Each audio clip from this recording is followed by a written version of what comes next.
Getting to the heart of the matter. Back to Guy, Ben, and Frank with more Inside the News. Welcome back to Inside the News. Glad to have you with us. And typically this is more of like a domestic election trail segment, but we're going to make some of this international in nature. And both guys have areas of expertise that we're going to tap into. We have Ben Brunson, bottom middle, and at the top left, we have Frank Vernuccio. And we're going to start with Ben Brunson in the bottom middle here with some of the Middle East and what's going on there. Ben, go. Well, no, usually you would have to wait until a new president is sworn in to see the impact of his or her election. In this case, the rest of the world is assuming Joe Biden's going to be our next president. And you see the impact in spades in the Middle East. Just a few short weeks ago, we were expecting Saudi Arabia to join in on the Abraham Accords. We had a peace breaking out between Israel and its neighbors and new alliances being formed, all based on the strength of Donald Trump and his pivot in policy. Well, a Saudi prince in just recent days has come out with an excoriating attack on Israel, which does not lead one to believe they're about to join the Abraham Accords. He attacked Israel for running concentration camps, holding Palestinians. He called for a two-state solution, and he attacked the Israeli nuclear stockpile. So the impact, that is a direct impact of the presumed elevation of Joe Biden to president, and it shows that it's going to unravel all of the great work of Donald Trump in the Middle East. Okay, Frank, you wanted to talk about some China developments, and it's not what you can go to your local Panda Express for. Frank, go.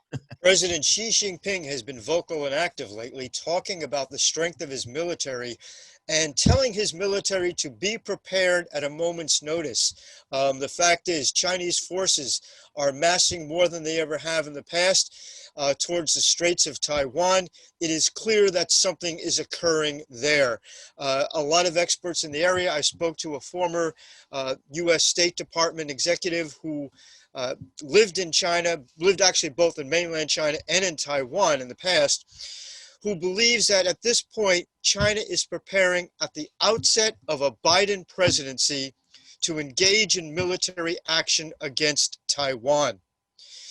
This would be a real shattering event. It would be similar to the assassination of the Archduke Ferdinand, which started World War I. If it occurs, and if a Biden administration fails to rush to the aid of Taiwan, it would be a clear indication that the United States is not there in terms of being the protector of freedom it has been since the end of the Second World War. You would see a more aggressive Russia against Europe. You would see China moving rapidly against islands and other countries in its neighborhood in Asia. This would be the pivotal event of the 21st century with ramifications that would last for the next century in the same way that the events of World War I echoed throughout the 20th century. This is another indication that the pacifism, that the leading from behind of the Obama administration has caused extraordinary global harm that will be extended and made manifest in a Biden administration. Man, it is so interesting that the rest of the world, they kind of look to America and they get their clues from America. They kind of get a read of what America is doing. And when Donald Trump, when he went into Poland, and I still think that that was one of his greatest speeches. I know he went to Saudi Arabia, but when he talked in Warsaw, Poland, and made that speech, it was a clear indication to the rest of the world. And we all commented about that speech. Am I somewhat correct on that, Ben? Yes, well, I think most of the world fears Donald Trump and assumes Donald Trump will use the military to support U.S. interests where it makes sense. And I agree with everything Frank just said, and I'll draw another comparison. In 1933, the Japanese invaded Manchuria. It was the beginning of a very aggressive military posture and essentially a statement by the Japanese that they wanted to be the masters of Asia. There was only one country that could have stopped them. That was the United States, and we did not. We essentially acquiesced. The rest is history, and eventually led to the Japanese attack on Pearl Harbor and the long, bloody war we had to fight to defeat that military empire.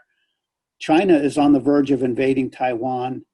They will not do it, in my opinion, if Donald Trump is president, because Trump, among other things, is openly allowing the export of top grade tier 1 military equipment to defensive equipment to Taiwan and strengthening our military ties with them. I think they are assuming that if Biden is president, they have a free hand, and that is probably the correct assumption. And so they want to end the Taiwan issue, and they've determined and concluded that they have to do it through military force and invasion of Taiwan. And I think they're viewing the time as right. And so this is one of the ramifications, just like the collapse of peace in the Middle East, that is going to come about if Biden is sworn in on January 20th. You know what this somewhat also reminds me of too, Frank, is when Vindman basically was the one who leaked that call to the Ukraine when Trump was on there. And Vindman being in the military, you thought that he would have, I mean, this whole China, when we start and think about what's going on in this deep state going within our own United States here, and that if Biden does, if it clears out to be that he's going to be the president, there are more Vindmans out there that they're not allegiant to the country, they're allegiant to the cause of the deep state. Well, they're allegiant to this concept of globalism, which essentially reduces the presence of the United States, reduces the influence of the United States. We become one of a chorus of countries. And may I remind everyone that when the United States was not a world power, when the United States withdrew or was not part of that world power scene, it led to 2 dramatic wars, the worst in human history. World War I occurred because powers thought without the United States, they had the upper hand. When the United States retreated from world affairs, it essentially led to World War II.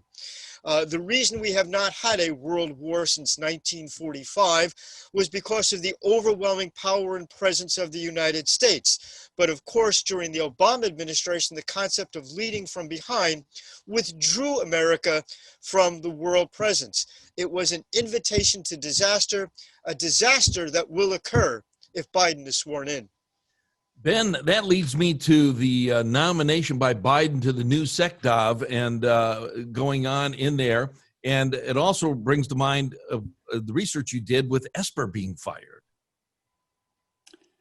Well, the interesting thing is that on November 9th, Mark Esper was fired by the president, which is a strange move when you're a lame duck president, at least based on the apparent vote.